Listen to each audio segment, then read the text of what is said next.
Good evening to all. ఈరోజు మనం commercial డాష్బోర్డ్లో asset creation గురించి తెలుసుకుందాం. అసెట్ క్రియేషన్, అసెట్ అంటే ఒక స్టాల్. ఆ స్టాలు పక్కా స్టాల్ కావచ్చు, ఓపెన్ స్పేస్ కావచ్చు, ఏదేమైనప్పటికీ దాన్ని అసెట్ అని అంటారు. ఈ స్టాలు ప్రస్తుతం ఆక్యుపైడ్ కండిషన్లో ఉండొచ్చు, లేదా వేకెంట్ పొజిషన్లో ఉండొచ్చు. ఏదేమైనప్పటికీ అన్ని స్టాల్స్ని కూడా ఈ కమర్షియల్ డాష్బోర్డ్ సాఫ్ట్వేర్లోకి క్రియేట్ చేయాల్సి ఉంటుంది. ఈ కమర్షియల్ డాష్బోర్డ్ సాఫ్ట్వేర్ని యూజ్ చేయడం కోసమని టీసీఎస్ వాళ్ళు మనకి ఒక యూఆర్ఎల్ని కమ్యూనికేట్ చేయడం జరిగింది. అలాగే ఈ కమర్షియల్ డాష్బోర్డ్ సాఫ్ట్వేర్ యూజ్ చేసే ప్రతిసారి కూడా మైక్రోసాఫ్ట్ ఎడ్జ్ కానీ మొజిల్లా ఫైర్ ఫాక్స్ కానీ యూజ్ చేయాలి. నాకు మైక్రోసాఫ్ట్ ఎడ్జ్ ఉంది, అది టిక్ చేస్తున్నా. దాంట్లో వాళ్ళు మనకి ఇచ్చినటువంటి యూఆర్ఎల్ https://cisrtc.ap.gov.in అని టైప్ చేసి ఎంటర్ కొట్టాలి. కొట్టిన వెంటనే యూజర్ నేమ్ పాస్వర్డ్ అడుగుతుంది. మీకు ఇచ్చినటువంటి యూజర్ నేమ్ పాస్వర్డ్ ఇక్కడ ఎంటర్ చేయాలి.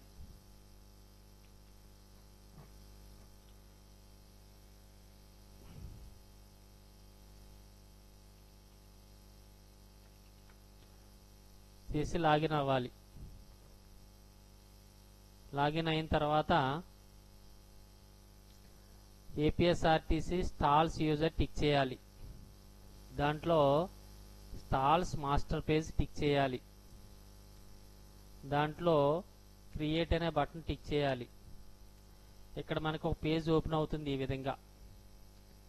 దీంట్లో మొదటిగా జోన్, దాని పక్కన సెర్చ్ బటన్ టిక్ చేస్తే, దాని తర్వాత గో బటన్ టిక్ చేస్తే మనకున్నటువంటి 4 జోన్స్ కనిపిస్తాయి.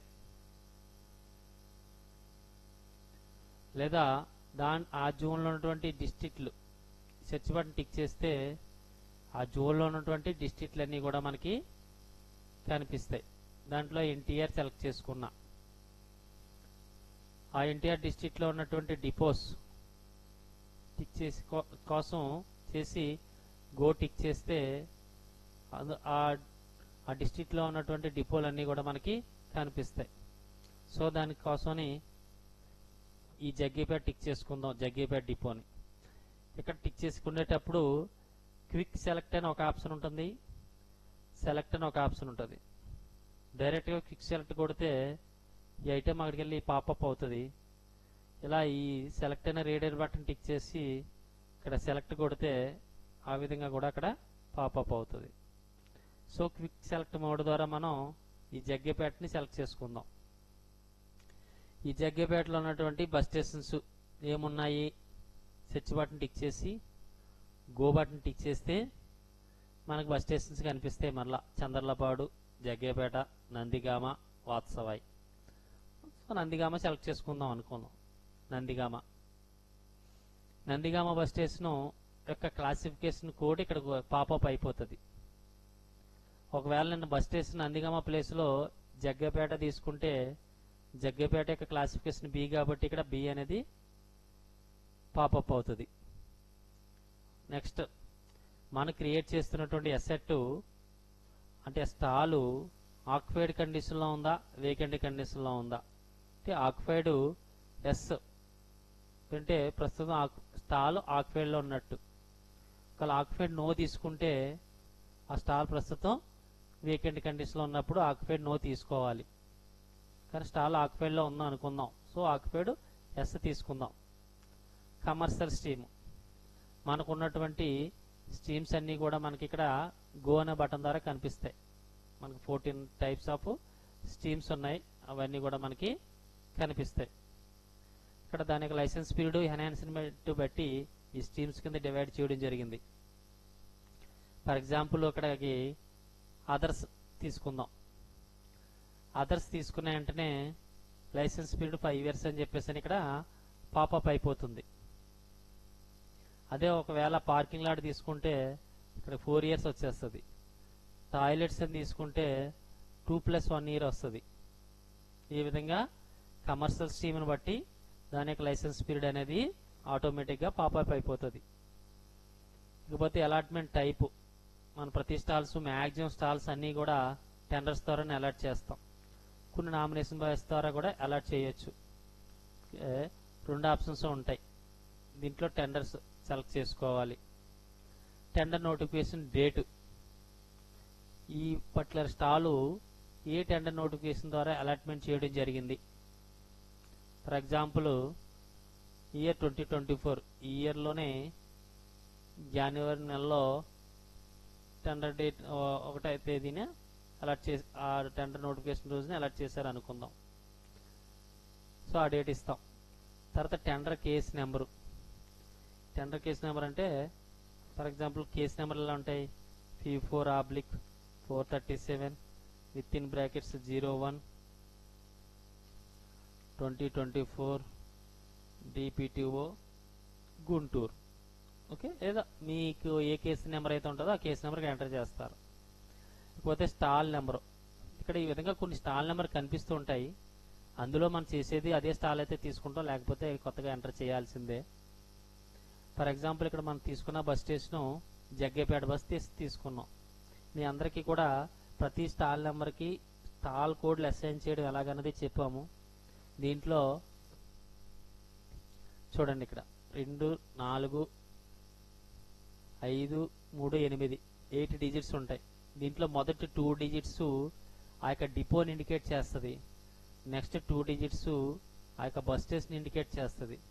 Next single digit stall type, పక్క అయితే పి అని, ఓపెన్ స్పేస్ అయితే ఓ అని, పార్కింగ్ లాట్ అయితే ఎల్ అని, టాయిలెట్స్ అయితే టీ అని, ఆ విధంగా ఇక్కడ ఆల్ఫాబెట్ వస్తుంది. రిమైనింగ్ 3 డిజిట్స్ కూడా దాని యొక్క సీరియల్ నెంబర్ని సూచిస్తుంది. ఈ డి అంటే ఇక్కడికి వచ్చేటప్పటికి పి అని బేస్కి వచ్చిన క్రియేట్ చేసిన స్టాలు పక్కన పెట్టండి. సో ఫర్ ఎగ్జాంపుల్ ఇది జేపీ P123. ఓకే, సో ఇక్కడ చూడండి జగ్గేపేటగే కాబట్టి దాని డిపో కోడ్ జేపీ. నందిగామ దాని bus station code NG. So మన ఓపెన్ స్పేస్ స్టాల్ అనుకుందాం, ఓ స్టాల్ యొక్క సీరియల్ నెంబర్ 123 అనుకుందాం. సో స్టాల్ టైపు, మన పైన స్టాల్ నెంబర్ని బట్టే క్లారిటీ వచ్చింది ఆ యొక్క స్టాల్ ఓపెన్ స్పేస్ అని. సో ఓపెన్ స్పేస్ టైపు కవర్డా అన్కవర్డా. ఇచ్చిన ఓపెన్ స్పేసు అండర్ రూప్ ఉందనుకోండి, కవర్డ్ సెలెక్ట్ చేసుకోవాలి. బయట రూపుకు బయట ఉంటే అన్కవర్డ్, అంటే స్లాబ్ కింద ఉంటే కవర్డ్, స్లాబ్కు బయట ఉంటే అన్కవర్డ్. స్లాబ్కు బయట ఉందనుకుందాం, సో అన్కవర్డ్ టిక్ చేసుకోవాలి. స్టాల్ సేపు రెగ్యులరా ఇర్రెగ్యులరా. మన ఇచ్చిన ఓపెన్ స్పేస్కి ఒక లెంత్ 1 ఫీటు మాత్రమే ఉంటే రెగ్యులర్. ఒకవేళ మన ఇచ్చినటువంటి ఓపెన్ స్పేస్కి ఒక లెంత్ బ్రెత్ కంటే కూడా ఇంకా ఎక్కువ కొలతలు ఉంటాయి. ఉదాహరణకు పార్కింగ్ లాట్ తీసుకుంటే దాని కొలతలు ఒక లెంత్ బ్రెత్ కంటే కూడా ఎక్కువ కొలతలు ఉంటాయి. అలాంటప్పుడు ఇర్రెగ్యులర్ అని తీసుకోవాలి. కానీ ఒక లెంత్ ఒక బ్రెత్ ఉందనుకుందాం, అంటే ఒక రెక్టాంగిల్ కానీ ఒక స్క్వేర్ కానీ అయితే రెగ్యులర్. దాని యొక్క లెంత్ ఒక 50 feet 6 inches, 50 feet 6 inches. Breadth ఒక 10 ఫీట్ 6 ఇంచెస్. రెండు ఎంటర్ చేసిన వెంటనే దాని యొక్క ఏరియా అంతా అనేది కూడా ఇక్కడ క్యాలిక్యులేట్ అయిపోతుంది. ఇకపోతే నెక్స్ట్ ఈర్ మార్కెట్ కేటగిరీ. మీకు తెలుసు, ఏదైనా బస్ స్టేషన్లో 5 పక్కా స్టాల్స్ ఉంటే ఒక పక్కా స్టాల్ని SC ST PE BC వాళ్ళకి ఈర్ మార్క్ చేస్తాం. 5 కంటే ఎక్కువ ఉంటే 10 వరకు 2 పక్కా స్టాల్స్ని ఈర్ మార్క్ చేస్తాం. For example earmark category no ఉంటే ఆప్షన్స్ ఏమి ఉండవు.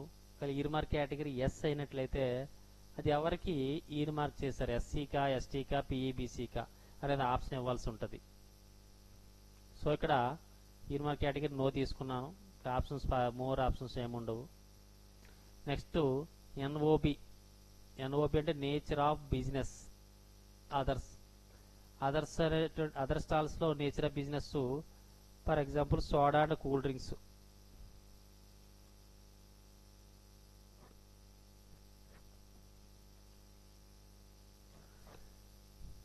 ఎంటర్ చేసాం. తర్వాత లైసెన్సీ కోడ్, మీ దగ్గర నుంచి లైసెన్సీ డీటెయిల్స్ తీసుకుంటున్నాము, దాని నుంచి లైసెన్సీ కోడ్లు క్రియేట్ చేస్తాము. దీనివల్ల ఏంటంటే మీ దగ్గర ఉన్న లైసెన్సీ ఒక్కొక్కరికి ఒక్కొక్క కోడ్ అనేది అసైన్ చేయడం జరుగుతుంది. ఆ కోడ్ని ఇక్కడ ఎంటర్ చేస్తే చాలు, తన యొక్క పర్సనల్ డీటెయిల్స్ అన్నీ కూడా ఇక్కడ పాపప్ అయిపోతాయి. ఫర్ ఎగ్జాంపుల్ CS10101 తీసుకున్నా, అక్కడ నేమ్ వరకు పాపప్ అయ్యింది. ఎందుకంటే ఆ కోడ్ కేవలం నేమ్ వరకు మాత్రమే లింక్ చేయడం వల్ల నేమ్ వరకు వచ్చింది. పర్సనల్ డీటెయిల్స్ అన్నీ కూడా లింక్ చేసి పెడుతున్నాం కాబట్టి నెక్స్ట్ టైం మీరు కోడ్ ఇచ్చిన వెంటనే ఆ డీటెయిల్స్ అన్నీ కూడా పాపప్ అయిపోతాయి. ఇక్కడ తన యొక్క ఆధార్ నెంబరు, ఈ ఆధార్ నెంబర్ కూడా కరెక్ట్గా డిజిట్స్ ఉన్నప్పుడు మాత్రమే తీసుకుంటుంది. కానీ ఎక్కువ ఉన్నా తక్కువ ఉన్నా కూడా Aadhaar number should be 12 digits only అని చెప్పేస్తుంది. అలాగే కాంటాక్ట్ నెంబర్ కూడా 10 డిజిట్స్ వరకు తీసుకుంటుంది. ఎక్కువ ఉన్నా తక్కువ ఉన్నా కూడా మనకి వార్న్ చేస్తుంది. Pan number, tan number, GST, permanent address for communication ఇక్కడ ఎంటర్ చేస్తాం. ఇక్కడ స్టార్ సింబల్స్ ఉన్నాయి, అన్నీ కూడా ఇంపార్టెంట్. స్టార్ సింబల్ లేనివి చేయడం మానేయవచ్చు కూడా. ఓకే, మంత్లీ లైసెన్స్ ఫీ ఒక 5000 అనుకుందాం. ఇనీషియల్ మంత్లీ లైసెన్స్ ఫీని ఇక్కడ వేయాల్సి ఉంటుంది. ఆ 5000 వేసిన వెంటనే సెక్యూరిటీ డిపాజిట్ మనకి క్యాల్కులేట్ అయ్యి వచ్చేస్తుంది. అంటే ఇది 5th ఇయర్లో ఎన్హాన్స్డ్ లైసెన్స్ ఫీ యొక్క 6 టైమ్స్ అమౌంట్ ఇక్కడ పాపప్ అయిపోతుంది.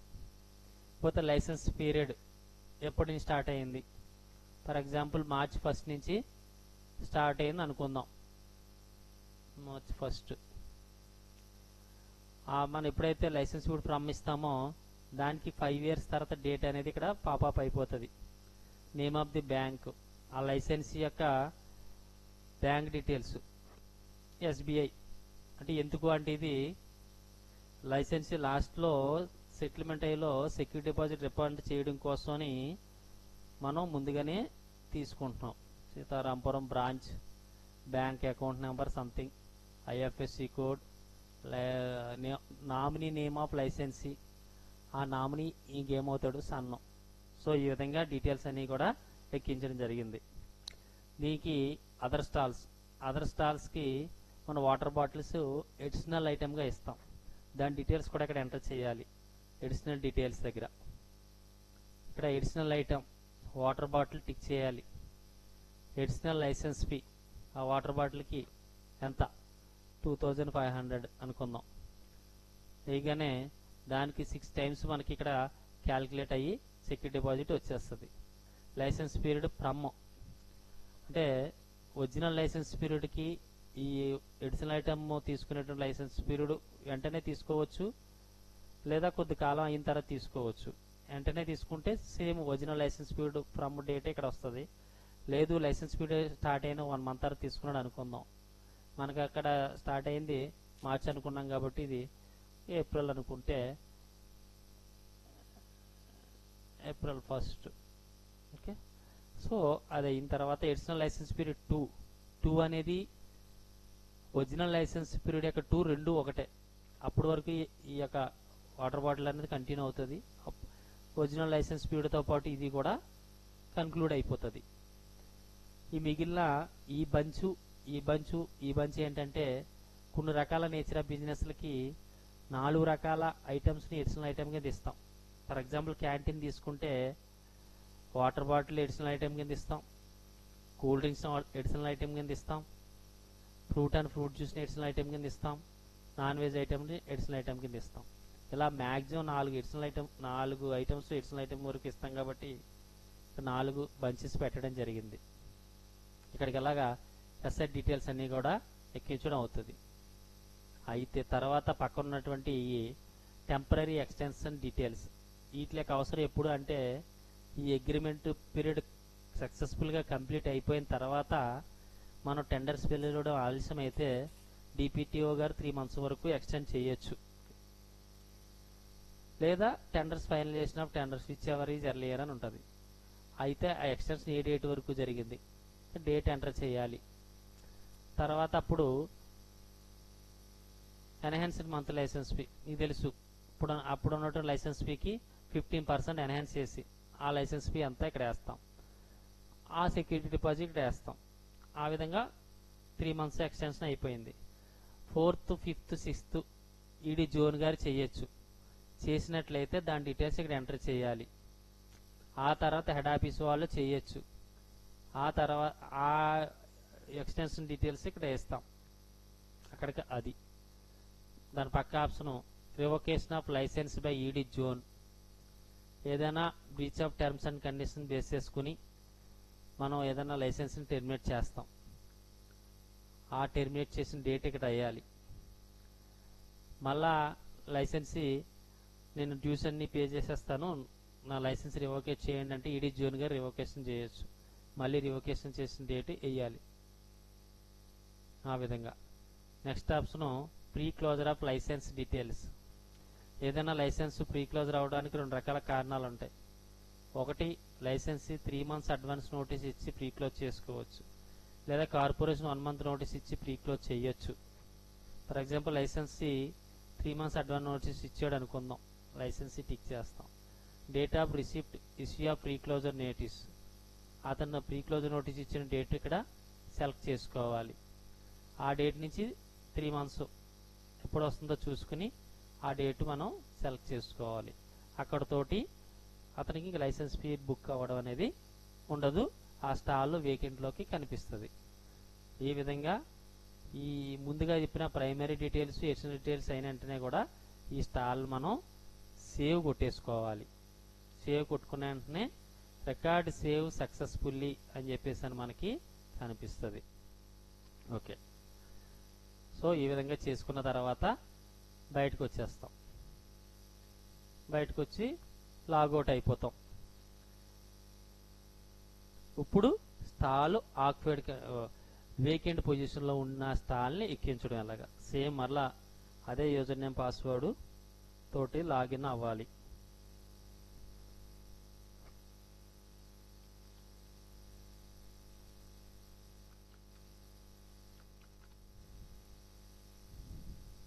Same APSRTC stalls user, same stalls master page, same create, మళ్ళా జోను గో విజయవాడ జోను, దాంట్లో డిస్ట్రిక్ట్ గో ఎన్టీఆర్ డిస్ట్రిక్ట్ తీసుకుందాం. దాంట్లో డిపో యూనిట్, మళ్ళా పిఎన్బిఎస్ బస్ స్టేషన్ తీసుకుందాం. బస్ స్టేషన్ సేమ్ పిఎన్బిఎస్ అనేది యూనిట్ 2 లేదా డిపో అన్న పిఎన్బిఎస్ అవుతుంది.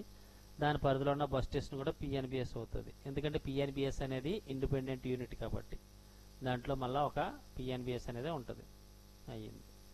చూడండి ఇక్కడ బస్ స్టేషన్ పిఎన్బిఎస్ రాగానే క్లాసిఫికేషన్ ఇక్కడ మేజర్ అని వచ్చేసింది. Occupied condition no. దాని యొక్క కమర్షియల్ స్ట్రీమ్ అంటే గతంలో ఆ స్టాల్ని ఏ కమర్షియల్ స్ట్రీమ్లకి ఇచ్చున్నాము.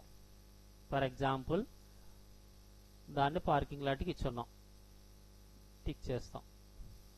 ప్రైమరీ డీటెయిల్స్కి వస్తాం. దాంట్లో స్టాల్ నెంబరు సేమ్ మామూలే.